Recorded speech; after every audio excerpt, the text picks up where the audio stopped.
Kerana perceraian antara ayah dan mak dia. Itu menyebabkan dia rasa dia tersingkir. Kemudian dia dibela oleh ayah dia, dengan adik-adik lain dibela oleh mak dia. Jadi dia rasa macam terasing, menyebabkan dia memberontak. Sampai sekolah pun dia gagal. Sampai ayah dia sendiri pun macam pening kepala macam mana nak membentuk Pak Hamka.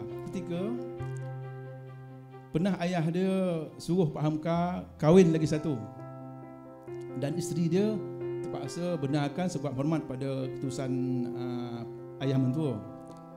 Tapi Pak Hamka tak nak. Dia kata, saya tak mahu anak-anak saya menerima nasib seperti saya dulu.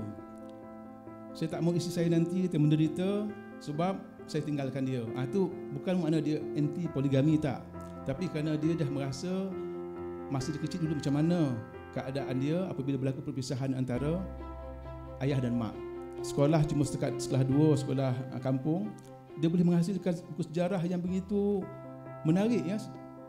Kalau sejarah Arab tu daripada sebelum kedatangan Nabi Muhammad, selepas kedatangan Nabi Muhammad, dengan terperinci, termasuk sejarah Khalifah Umayyah, Khalifah Abbasiyah, Khalifah Utsmaniyah, dan Islam di tanah Melayu, Islam di Pulau Jawa, Islam di Andalusia, Islam di India, Islam seluruh dunia dia tahu.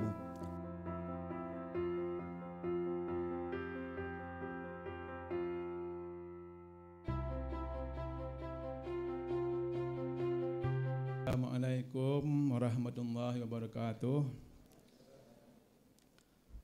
Alhamdulillahirabbil alamin, wassalatu wassalamu ala asyrafil anbiya'i wal mursalin wa ala alihi washabbihi ajmain.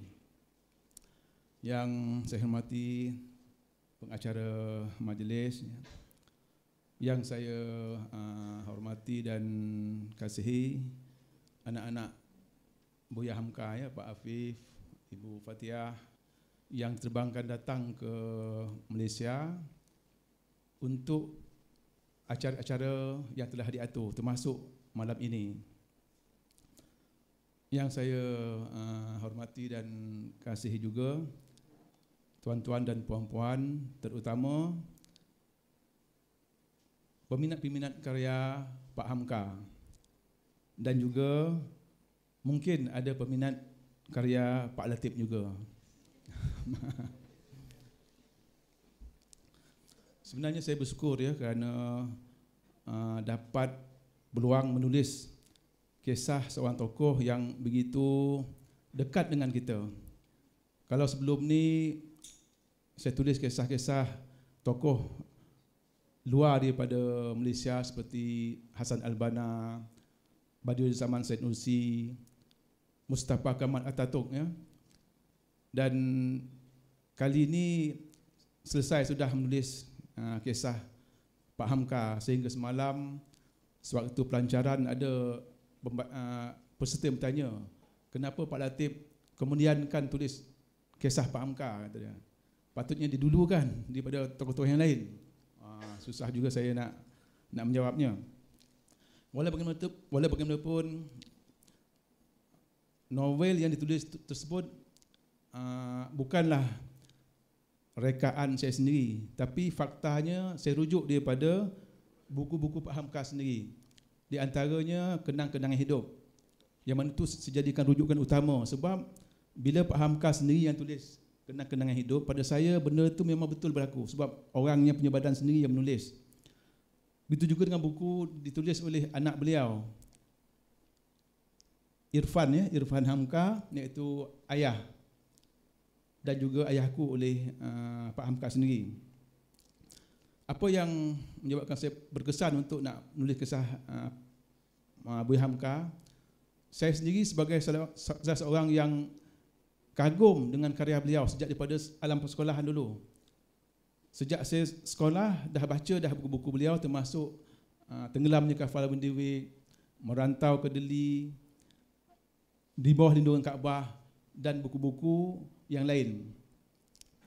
Jadi di antara perkara yang ingin saya nak kongsikan pada malam ni, jika tersilap, ya, minta Pak Afif betulkan ya, kalau tersilap saya menceritakan.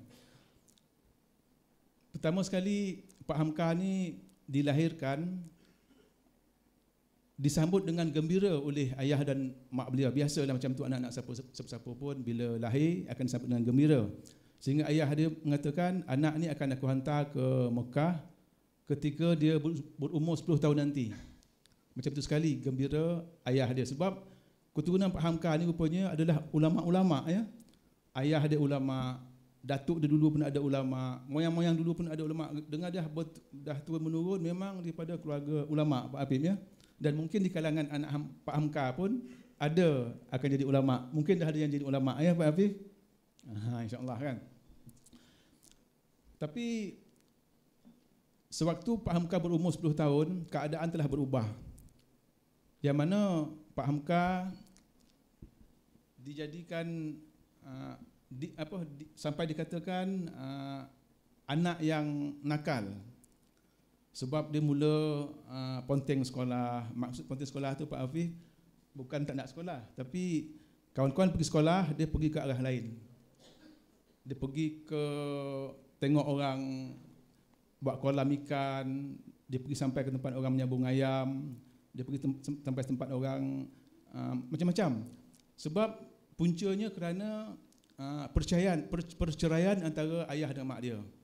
Itu menyebabkan dia rasa dia tersingkir. Kemudian dia dibela oleh ayah dia, dengan adik-adik lain dibela oleh mak dia. Jadi dia rasa macam terasing, menyebabkan dia memberontak. Sampai sekolah pun dia gagal. Sampai ayah dia sendiri pun macam pening kepala macam mana nak membentuk Pak Hamka. Tapi segalanya berubah ya. Setelah beliau pergi ke Mekah, maknanya sampai juga hajat ayahnya nak hantar anak ke Mekah, tapi dia pergi sendiri tanpa memberitahu ayah, tanpa memberitahu siapa-siapa, dan dia tak minta satu sen pun duit daripada ayah dia pergi ke Mekah. Di Mekah macam-macam ceritalah yang dialaminya dan saya tuliskan dalam novel itu. Bila balik ke Mekah baru dia jadi ke arah Pak Hamka yang sebenar. Bila dia dah dewasa, dah besar, segala pengalaman dia masa kecil itu rupanya membentuk jiwa dia menjadi orang yang berani, orang yang penyabar, seorang ayah yang penyayang, seorang yang bertanggungjawab terhadap keluarga. Sehingga kan satu ketika pernah ayah dia suruh Pak Hamka kahwin lagi satu, dan isteri dia terpaksa benarkan sebab hormat pada keputusan ayah mentua. Tapi Pak Hamka tak nak.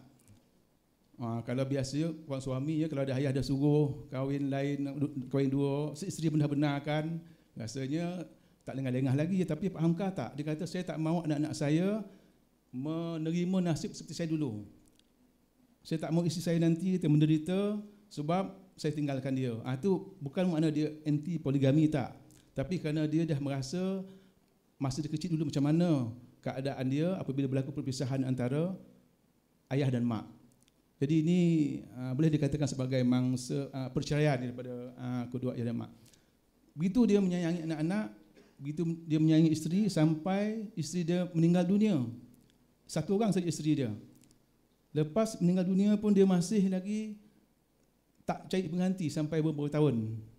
Akhirnya baru dah bertemu dengan Walid atas persetujuan anak-anak juga. Jadi itu yang membentuk dia. Selain daripada itu, dia Pak Hamka ni mempunyai keberanian. Dia berani menentang Soekarno ya pada masa itu jadi presiden apabila nak jadikan Pancasila itu sebagai panduan perlembagaan negara. Dia menentang, dia berani menentang, sanggup dia akhirnya dipenjarakan. Sedangkan kalau dia menyokong pada masa itu mungkin dia dah ditawarkan jawatan-jawatan yang hebat.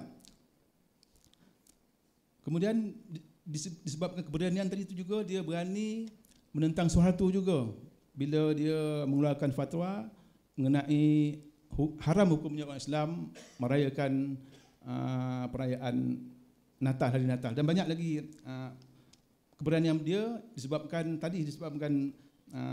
perkara tadi. Dan beliau telah berjuang ya di segi dakwah melalui Muhammadiyah. Itu semua kita dah maklum, dan beliau juga berjuang di segi politik melalui Masyumi.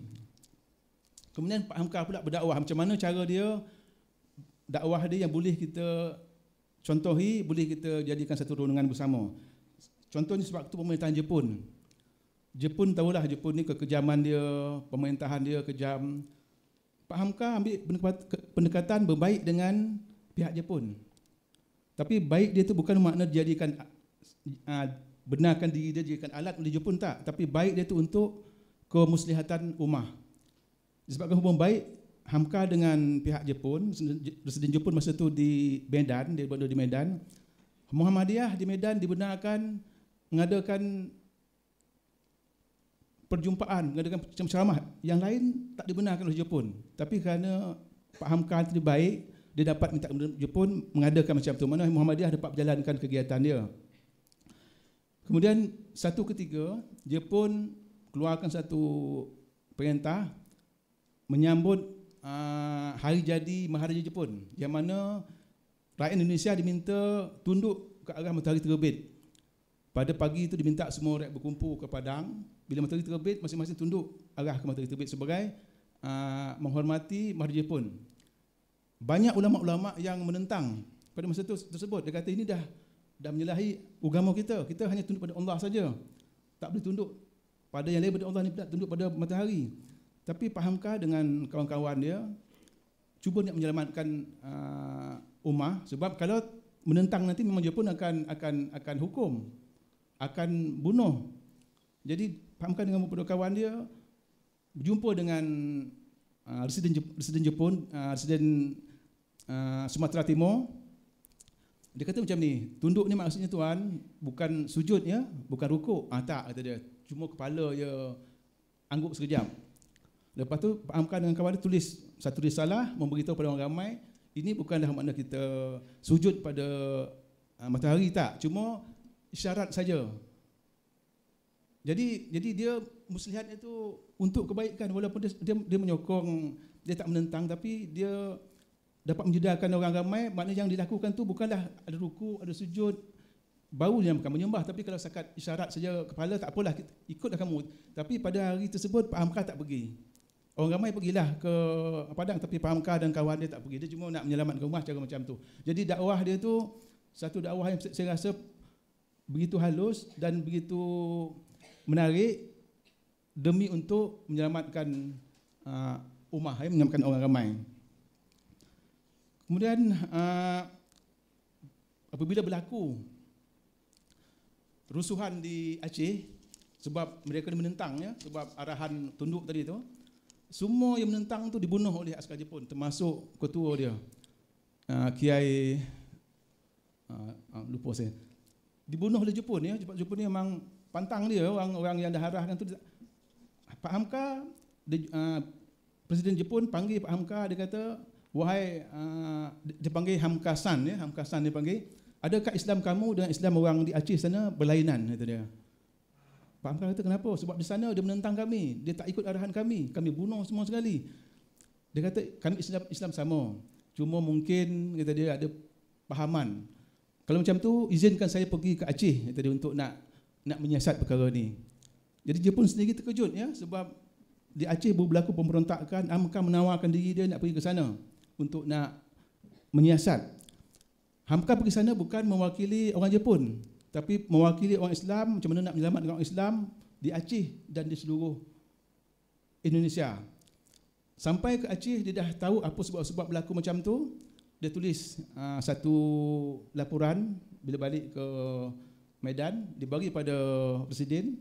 Dan Presiden pula hantar ke Jepun. Tak lama kemudian keluar satu arahan, dia kata mulai pada sekarang Jepun akan bekerjasama dengan umat Islam di Indonesia.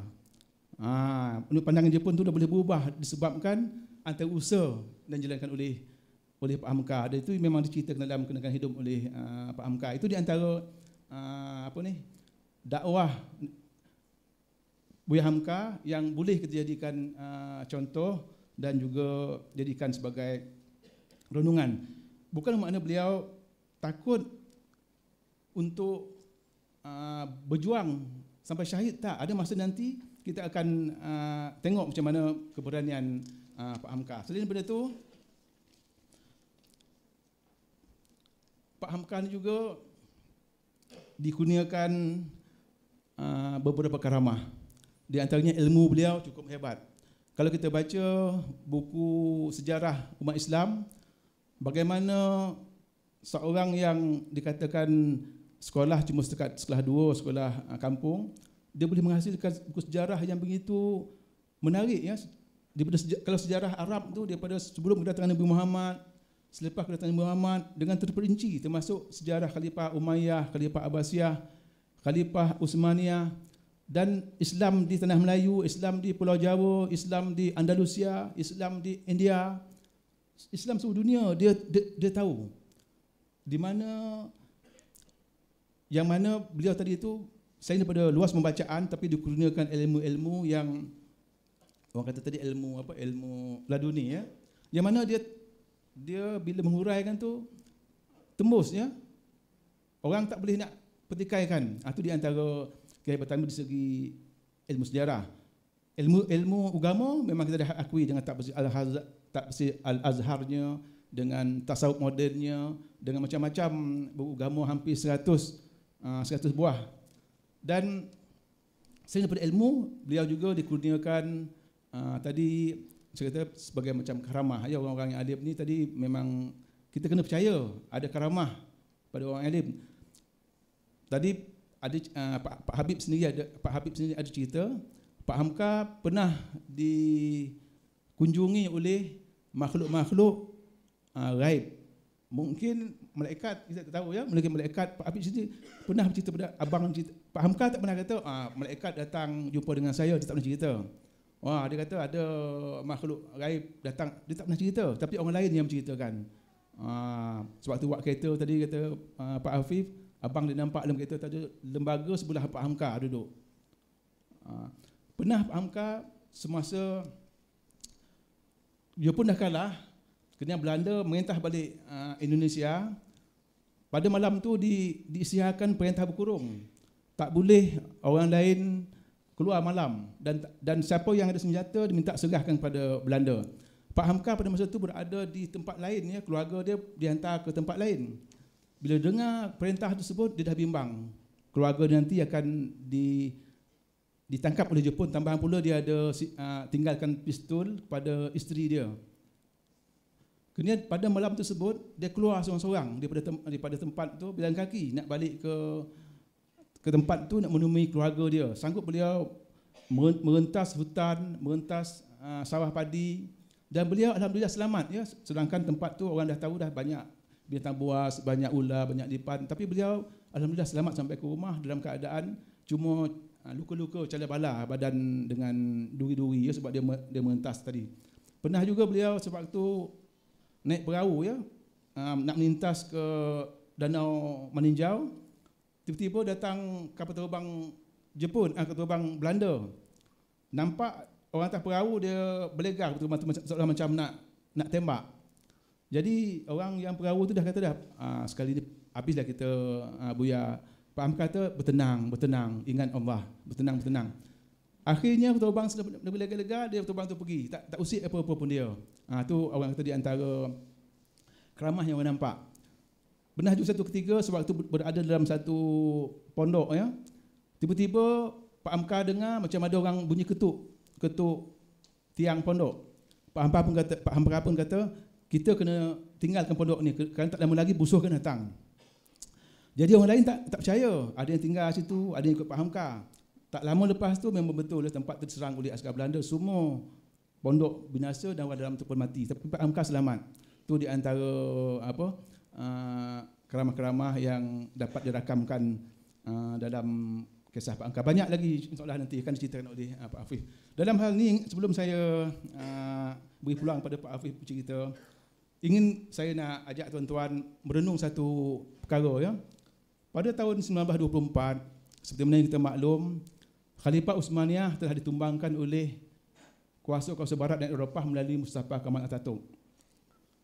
Pada masa yang samalah munculnya Pak Hamka di Nusantara. Pak Hamka hidup ya pada masa Khalifah Utsmaniyah ditumbangkan pada tahun 1924. Masa itu dia ada. Di Mesir muncul Hasan al-Banna memperjuangkan Islam setelah Khalifah Utsmaniyah dijatuhkan. Di Turki sendiri muncul Badiou Zaman Said Nursi. 3 tokoh tadi memainkan peranan masing-masing. Badiou Zaman Said Nursi di Turki, mungkin mereka tu tak nak jumpa, tapi perjuangan mereka tu hampir-hampir sama. Bila saya tulis kisah Badiou Zaman Said Nursi, saya tulis kisah Hasan al-Banna, saya tulis kisah Pak Hamka, saya rasa Masya Allah, Allah sebenarnya dah lahirkan orang ni, dah munculkan orang ni untuk mempertahankan Islam sebenarnya, untuk mempertahankan umat Islam di Nusantara. Mungkin selain Pak Hamka ada lagi orang lain, tapi yang kita kenal sekarang ni Pak Hamka. Di Turki munculnya Badiou Zaman Said Nursi, sampai sekarang ni Islam masih dapat bertapak di Turki.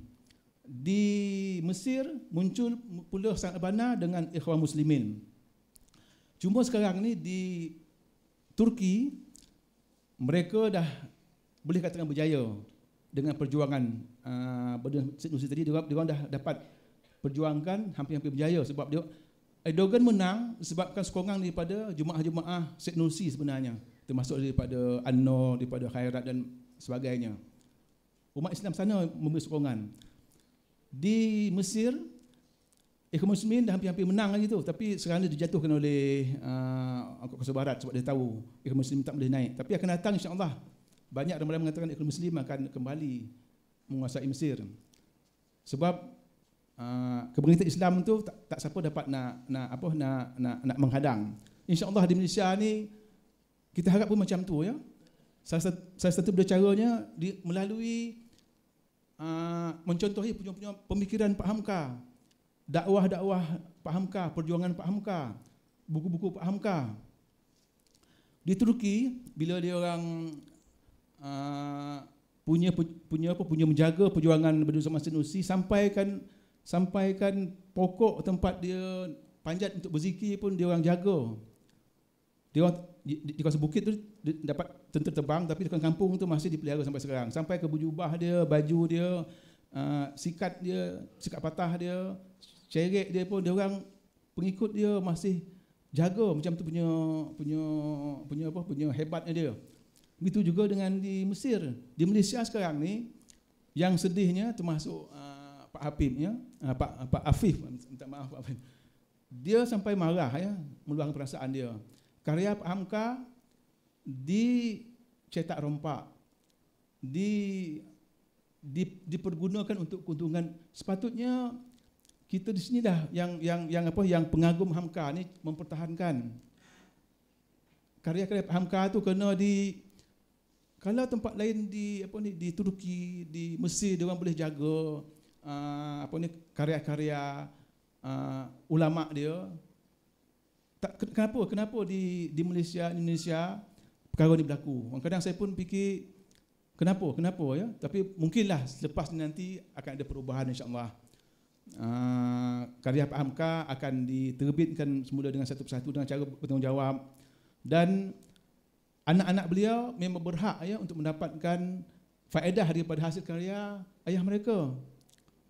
Saya rasa malu ya sebagai penulis, saya rasa malu bila Pak Habib kata penerbit di Malaysia ni kata dia semua penipu, sebab dia kata dah banyak kena 3-4 kali dah hubungi langsung tak minta izin daripada ahli waris, dapat royalti langsung tak bagi.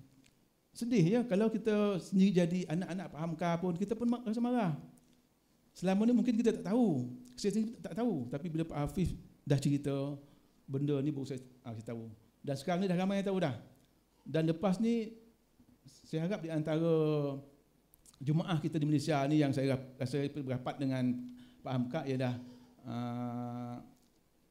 jemaah yang ada sekarang ni, ABIM ya.